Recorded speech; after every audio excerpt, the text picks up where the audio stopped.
Oke, jadi karena udah mau jam 10, kita mulai aja kali ya. Selamat pagi, Assalamualaikum warahmatullahi wabarakatuh. Perkenalkan, nama saya Amar. Saat ini saya sedang menjadi part-time AI researcher di BISA AI, dan kebetulan saya akan berbagi tentang aplikasi machine learning untuk people counting. Nah, jadi kita tidak perlu menunggu berlama-lama lagi, kita bisa langsung mulai webinarnya sekarang. Nah, mungkin teman-teman bisa sekaligus menyimak, nanti bisa sambil nyoba-nyoba juga. Karena untuk skripnya, untuk kodenya udah ada di GitHub, jadi nanti bisa diakses, bisa dicoba-coba, bisa diganti-ganti juga. Nah, jadi apa sih materi yang akan coba saya share pada pagi hari ini? Ada 3 materi. Materi yang pertama adalah dasar-dasar pengolahan video, materi kedua adalah deteksi objek, dan materi ketiga adalah implementasi people counting dengan centroid tracking. Nah, sebelumnya people counting itu apa ya? Dan people counting ini buat apa? Jadi, ada banyak sekali tugas-tugas yang berada di berbagai bidang, di berbagai sektor, yang memerlukan suatu bentuk penghitungan manusia.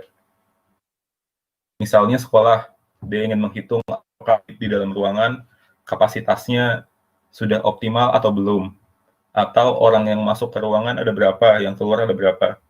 Atau misalnya mall ingin merekam pengunjung yang masuk ada berapa, masuknya pada jam berapa saja, yang keluar ada berapa, dan keluar pada jam berapa saja. Terutama di masa-masa pandemi seperti ini, mungkin mall juga perlu untuk menghitung apakah yang masuk masih di dalam kapasitas. Itu dibahas juga yang mall. Nah, mungkin juga taman rekreasi. Nah, mungkin ada beberapa taman rekreasi yang perlu untuk menghitung ada berapa pengunjung, yang masuk ada berapa, yang keluar ada berapa, dan lain sebagainya. Nah, people counting itu secara prinsip adalah suatu teknologi yang digunakan untuk menghitung orang.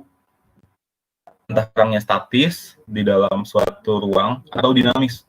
Entah yang keluar, yang masuk, yang ada di bagian kanan, bagian kiri, dan lain sebagainya.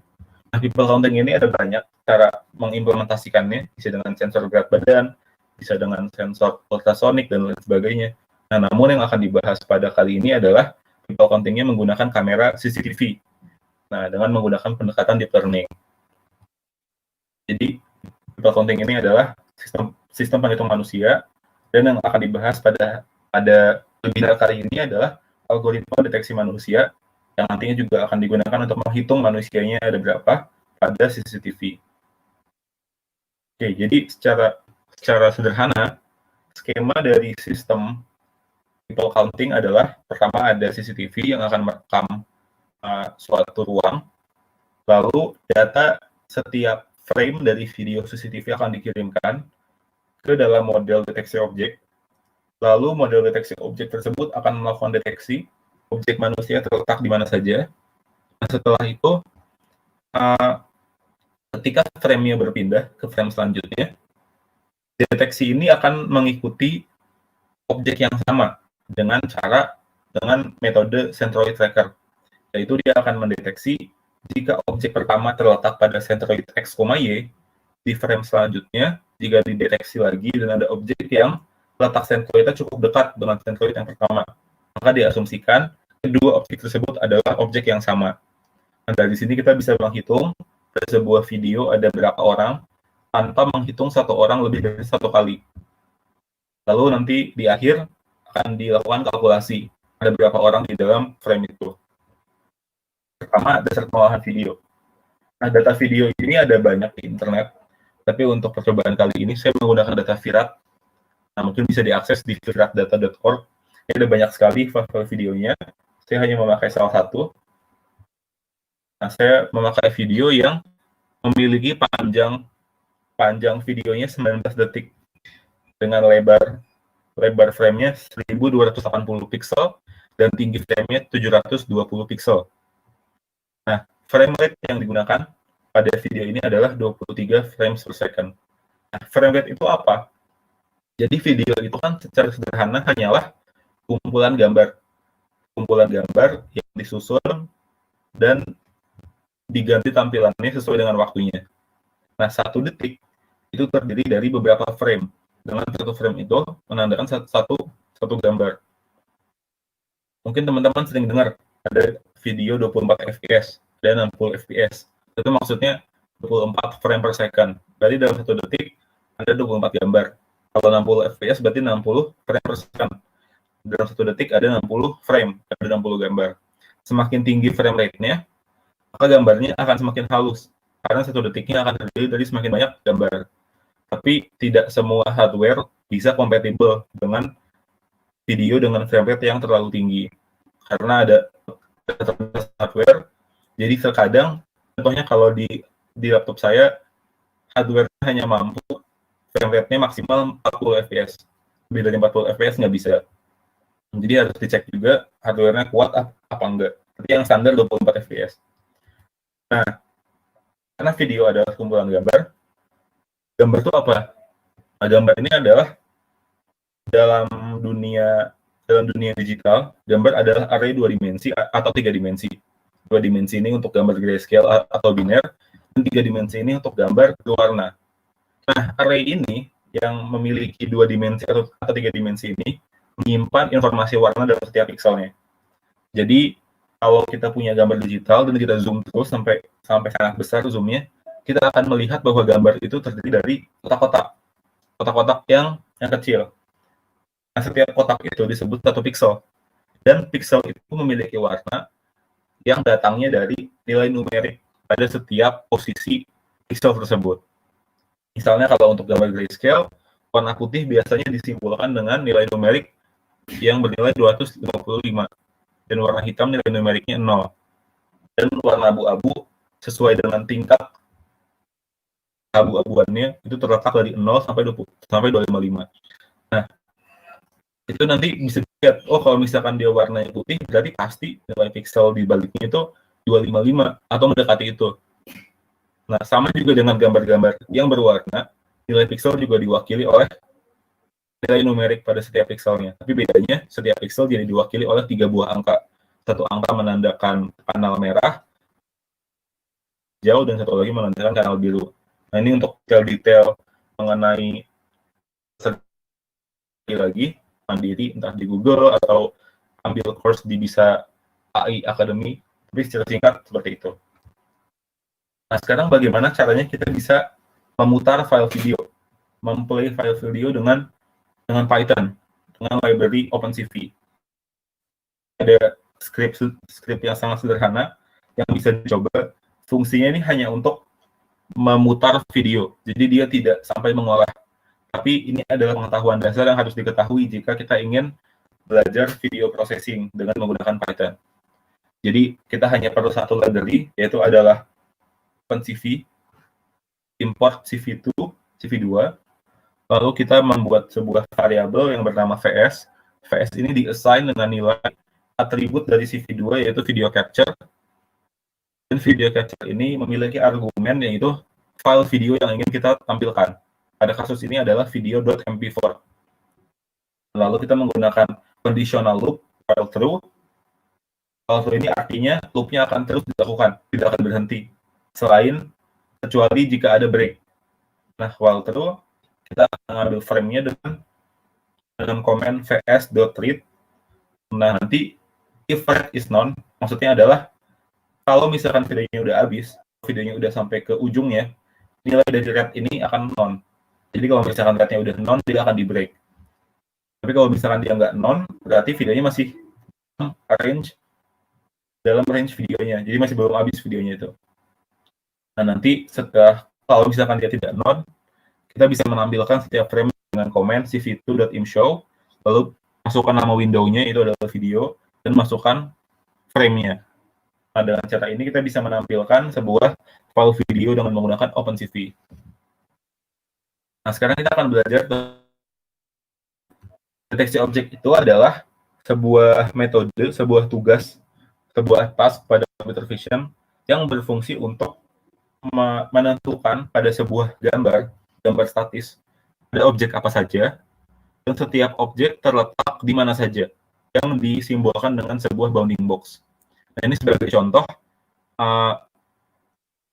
deteksi objeknya digunakan untuk mendeteksi dalam gambar ini ada buah-buahan atau kacang-kacangan jenis apa saja dan di mana saja dengan confidence rate-nya berapa. Nah, misalnya ini ada kurma, ada 5 buah, lalu ada hazelnut, ada beberapa buah, dan ada fig. Fig ini jenis kacang juga. Nah, deteksi objek ini ada banyak modelnya, ada banyak metode yang bisa dipakai. Ini ada beberapa kurva-kurva atau grafik-grafik yang bisa digunakan sebagai referensi. Salah satunya adalah ini. Dia membandingkan berbagai metode deteksi objek dengan sumbu X-nya, yaitu adalah flops. Flops ini adalah jumlah operasi per detik, floating operation per second. Nah, ini menyimbolkan semakin tinggi flopsnya, maka modelnya semakin besar, modelnya semakin berat, dan semakin kecil berarti semakin ringan. Nah, yang disembunyinya adalah akurasi. Akurasinya dari mana? Akurasinya dihitung dari dataset ImageNet. Dalam model deteksi objek pada umumnya, kita menginginkan model yang paling dengan performa paling bagus dan besar arsitektur yang paling kecil. Berarti kita inginnya model itu terletak di daerah-daerah kiri atas. Kenapa? Karena kalau dia berat, maka komputasi yang dibutuhkan semakin besar. Kita butuh hardware yang lebih bagus, kita butuh server yang lebih kuat, kita butuh network yang lebih kuat juga. Dan semakin besar, kita butuh storage yang lebih besar. Selain itu juga semakin besar, waktu inference-nya juga akan semakin lama. Karena itu, kita butuh yang ringan, agar dia mudah ditransportasi, dia mudah diimplementasikan dimanapun, mudah di-deploy, dia kalau dipakai performanya cepat, deteksinya, tanpa waktu lama. Maka itu kita butuh yang seringan mungkin. Amuba.net, ada RESTnet, ada exception, DenseNet, RESTnet, inception, dan lain sebagainya. Jadi banyak metode ini, saya memilih, sebagai contoh saja, saya memilih EfficientNet Deno, karena akurasinya bagus, termasuk yang top, dengan besar arsitektur yang sangat ringan. Nah, model ini bisa di-download di mana? Jadi, kabar baiknya adalah kita tidak perlu, ada banyak kasus, kita tidak perlu melatih modelnya sendiri. Tinggal mendownload modelnya dan tinggal menggunakannya saja. Nah, model ini bisa di-download di TensorFlow 2 Detection Model Zoo. Nah, kalau misalkan mau ngetik URL-nya bisa diketik, tapi cara yang simpelnya tinggal di-search aja di Google, TensorFlow 2 Detection Model Zoo. Nah, di sana udah ada banyak model, dia juga sudah mencantumkan akurasi dari setiap model dan waktu inference dari setiap modelnya. Jadi nanti bisa dipilih aja mana yang cocok. Tinggal di-download, terus di-ekstrak aja modelnya. Nah, EfficientNet ini adalah salah satu arsitektur. Dia arsitektur yang dikembangkan oleh Google. Ini sebagai contoh, speed-nya 54 milisecond. Nah, ini termasuk yang cepat dibandingin yang lain. Dengan Coco multi-object akurasi poinnya 38,4. Ini juga yang termasuk yang cukup tinggi. Nah, arsitekturnya itu secara umum seperti ini. Jadi gambar inputnya akan diperkecil dengan menggunakan metode piramid. Yang tadinya gambarnya cukup besar akan jadi setengahnya, jadi seperempatnya, jadi seperdelapannya, 16-nya, sepertiga-duanya, dan hingga 1/28-nya. Nanti ada beberapa layer, beberapa piramid yang cukup kecil akan dijadikan input. Akhirnya model ini yang tadinya single input diubah jadi multi input. Dan di multi input ini dia menggunakan beberapa blok yang disebut BFPN. Nah, BFPN ini dia akan menerima dan akan mengolah input dari berbagai input, maksudnya akan mengolah data dari berbagai node ini, dari berbagai simpul.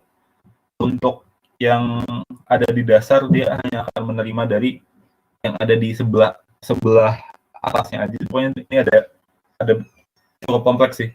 Mungkin bisa dilihat dari gambarnya, bisa coba dipahami. Nanti pada akhirnya akan dilakukan perkatenasi untuk menghasilkan prediksi kelas dan prediksi bounding box. Jadi pada akhirnya itu kita akan mendapatkan sebuah model yang memprediksi letaknya, memprediksi daerah deteksinya yang dihasilkan dalam bentuk bounding box, dan prediksi kelasnya. Pada bounding box itu dia termasuk kelas apa. Nah, setelah kita mendownload modelnya dan kita ekstrak, kita akan mendapatkan hasil seperti ini. Kan ada directory checkpoint ini berisi weight dari modelnya, lalu ada directory save model. Save modelnya adalah format penyimpanan model yang dikembangkan oleh Google juga. Nah, format save model ini umum dipakai untuk di-deploy ke web, ke app Android dan lain sebagainya. Lalu yang terakhir juga ada file pattern.config. Ini adalah file konfigurasi yang bisa digunakan untuk mengatur ulang kita ingin modelnya seperti apa. Nah, terakhir kita akan belajar tentang setelah kita mengetahui tentang deteksi objek, bagaimana kita melakukan implementasi dengan centralized tracking. Jadi kita akan langsung masuk ke implementasi. Nah, untuk kode yang digunakan pada webinar kali ini bisa diakses di github/amar-khalifah/people-strip-counting. Nah, ini tinggal di-clone aja. Tinggal di-clone. Dan mungkin saya tunjukkan ininya ya, webnya. Jadi tinggal buka aja webnya. Nah, tinggal dibuka, lalu tinggal di-clone. Kodenya udah ada di sini semua. Nah, paling harus disiapkan oleh teman-teman secara mandiri adalah siapkan file videonya dan download modelnya. Modelnya bisa di-download di mana? Bisa di-download di TensorFlow 2 model Zoom. Ini tinggal dibuka di sini. Nah, jadi teman-teman bisa clone langsung dengan komennya seperti ini, git clone, atau cara yang cukup simpelnya tinggal dibuka, copy ininya, nah nanti tinggal ditulis di command line, git clone, lalu tinggal di paste aja. Nah, ini kalau udah pencet ini dia bakal langsung ke clone ke directory kalian. Nah, di sini udah ada file script-nya. Yang belum ada apa? Yang belum ada adalah modelnya. Nah, model tinggal dibuka di sini, pilih download yang mau di-download dengan cara langsung klik aja di pilihan modelnya. Nah, selain itu juga yang belum ada juga adalah file videonya. Nah, file videonya bisa dicari sendiri, lalu tinggal disimpan aja di dalam directory ini juga. Nah, setelah udah disimpan semua, yang harus dilakukan hanya tinggal mengganti kode dari detection video. Nah, sebagai contoh, saya menggunakan file video dengan nama video.mp4. Nah, kalau teman-teman menggunakan video dengan file yang beda, file yang 54 ini tinggal diganti sesuai dengan kebutuhan. Lalu yang kedua, model yang digunakan. Saya menggunakan model dengan nama file efficient_d1_coco17_tpu_strip32. Nah, ini tinggal diganti sesuai dengan model yang kalian gunakan. Nanti secara finalnya, bentuk directory-nya itu akan seperti ini. Jadi modelnya disimpan di level yang sama dengan folder-folder lainnya, dan videonya juga disimpan di sini juga. Nah, nanti kalau udah tinggal di-run. Yang di-run adalah detection_video.py. Nah, sambil teman-teman nyoba, saya akan coba memperlihatkan beberapa barisan kode-kodenya yang bisa diperhatikan. Jadi, struktur directory-nya itu akan seperti ini nantinya. Ada directory modelnya dan ada file videonya. Nah, setelah itu, ini bisa dilihat juga nih di dalam kodenya, atau bisa dibuka di GitHub-nya. Saya akan coba jelaskan aja secara singkat. Nah, jadi ada beberapa library yang harus di-import. Ada library NumPy, ada CV2 yang saya gunakan tuh 3.4, ada Utils, Math, OS. Nah, ini ada beberapa fungsi yang di-import dari directory functions. Ada centroid tracker dan ada trackable object. Ini dua ini berguna untuk mengimplementasikan centroid tracker. Lalu kita juga akan import config util dan label map util. Nah, lalu TensorFlow yang kita gunakan adalah TensorFlow 2 atau lebih. Untuk saya pribadi, saya menggunakan 2.3. Nah, itu adalah versi yang terbaru. Jadi kalau udah install TensorFlow di mesin masing-masing, bisa di-update atau bisa buat virtual environment yang baru dan install TensorFlow yang paling baru. Nah, lalu ada beberapa helper function. Misalnya ini ada satu helper function yang disebut dengan clean detection result. Fungsinya apa? Jadi jika kita menggunakan deteksi objek, dia mendetek banyak sekali kelas. Ada 80 kelas kalau nggak salah yang udah disiapkan oleh modelnya. Tapi karena kasus kali ini kita hanya butuh kelas orang atau kelas person, clean detection result ini akan mengatur ulang hasil deteksinya menjadi hanya menyimpan hasil deteksi yang merupakan kelas person. Jadi selain person akan dihapus. Nah, ini maksudnya threshold ini apa? Maksudnya threshold ini adalah dia hanya menyimpan kelas person yang memiliki confidence rate lebih dari 50%. Jadi kalau misalkan terlalu kecil tingkat kepercayaan dari modelnya, maka akan dihapus juga hasil deteksinya. Nah, di sini kita simpan dalam new box, new class, new source, lalu akan di-return lagi. Nah, ini ada beberapa barisan kode untuk memuat model dan memuat file videonya dengan cv2.video capture video mp4. Lalu kita cek fps-nya dengan fungsi ini. Kita set juga fontnya yang akan digunakan untuk saat nanti kita akan menampilkan kodenya. Lalu untuk modelnya, untuk kasus saya menggunakan efficient date D1. Nah, di sini tinggal dinyatakan saja cache untuk ke checkpoint-nya, cache untuk ke config-nya, lalu cache untuk ke label map-nya. Nah, label map ini yang digunakan adalah MS Coco label map. Pada kasus ini jumlah kelasnya ada 90 karena kita mengikuti dari aturan MS Coco-nya, tapi nanti akan dibersihkan di sini. Oke. Nah, lalu di sini kita akan menginisiasi beberapa variabel. Jumlah angkot ini adalah variabel yang digunakan untuk menghitung ada berapa orang yang telah didetek pada video itu.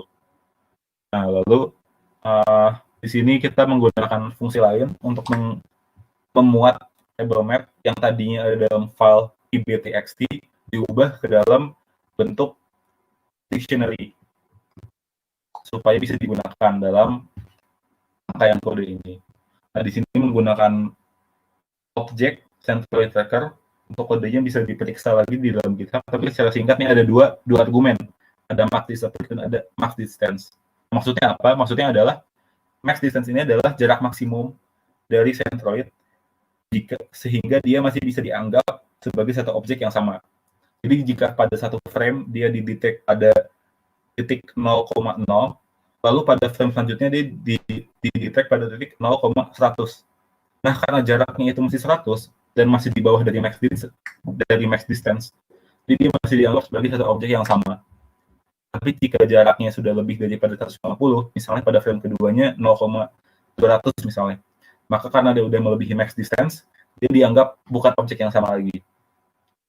Jika bukan objek yang sama, maka objek yang kedua ini akan didetek dengan sebuah ID yang baru. Jadi dia dianggap sebagai orang yang berbeda.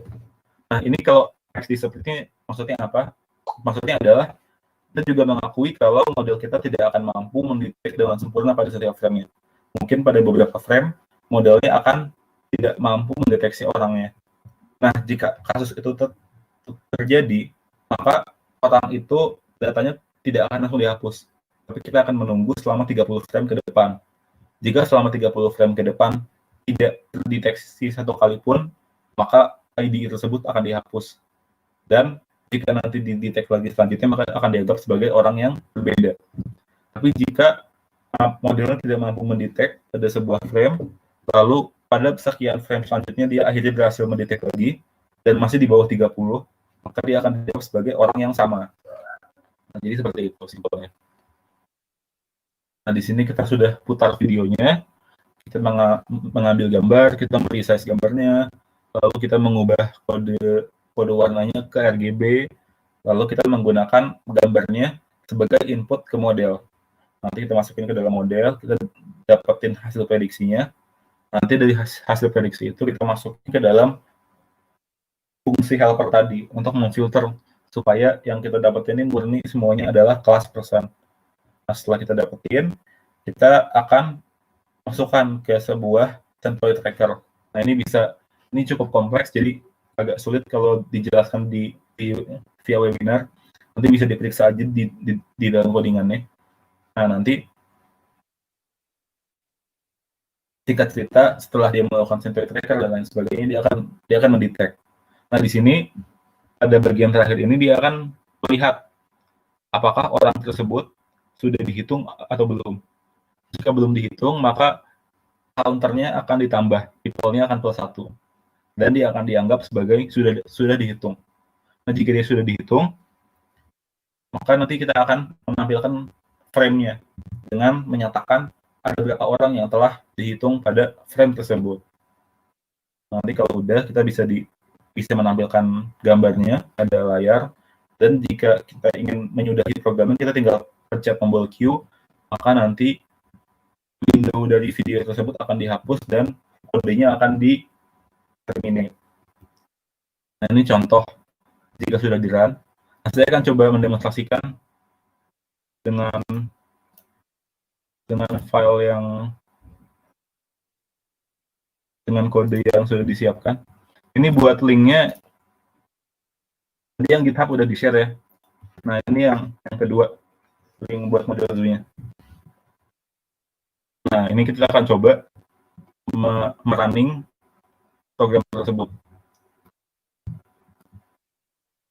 Nah, bagaimana cara ngerunnya? Cara ngerunnya hanya tinggal kita buka ke dalam directory ini, lalu setelah kita buka directory-nya, kita aktivasi dulu virtual environment yang memuat library TensorFlow.